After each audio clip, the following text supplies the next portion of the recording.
Billions of us live on this planet, and all of us are the same at the core. Among all the living creatures, we as humans are the most unique and advanced. Indeed, our intellect alone sets us apart. But with all this intelligence and creativity, humanity produces a multitude of problems. Problems which other species don't have. We're pretty ugly towards each other here on Earth, and I'd make a great example. I'm impatient and intolerant of others at times, yet I know I have my own ignorances and inabilities. I can wax eloquent in some areas of my personality, but I'm typically noticed for the areas where I fail to do the right thing. That's just life, I guess. Humans are hungry for more, and this hunger pangs at the very center of our composition. The carnal hunger to gather, hoard, and conquer is proven numerous times in world history. Looking back at this legacy, humankind has only proven that it was all a feeble attempt to gratify this impossible-to-fill void within the center of the human spirit. Humanity can be quite passionate about getting more possessions, and it seems as if this drive is inborn. Folks with a couple $100 want the security of a few hundred more, but people who have millions in the bank want $1 million more. If the shoe drops and the nukes are flung by various superpowers tomorrow, it all becomes worthless. I ask you, what is valuable?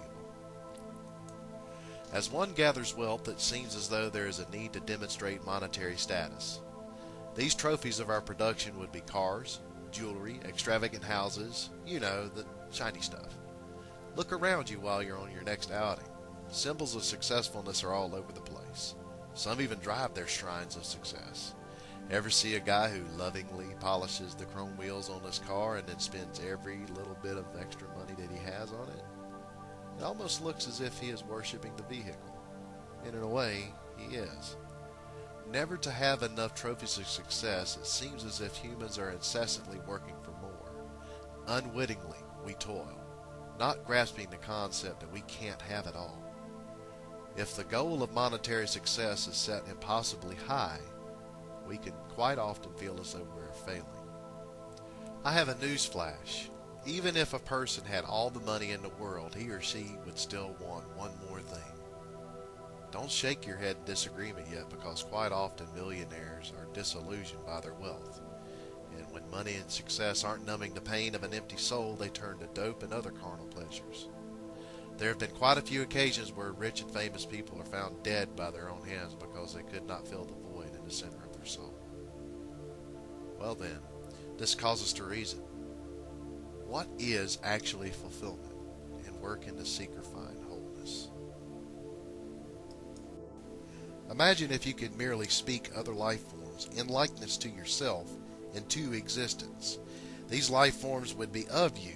Yes, they would indeed be your children, though they can't really fathom the realm of your existence. If these life forms are spoken into existence, they are indeed created. But before they were spoken into existence, they were nothing. You, the creator, are the source that spoke into nothingness to make your creation. If these created beings are made out of nothingness, then nothing which is created is whole without its creator. Nothing plus nothing is nothing.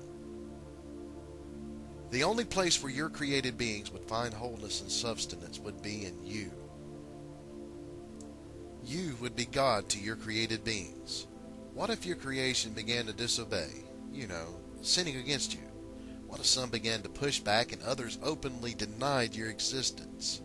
But if you were to reveal yourself in fullness to your creation, they would be overwhelmed and die because they are made from nothing.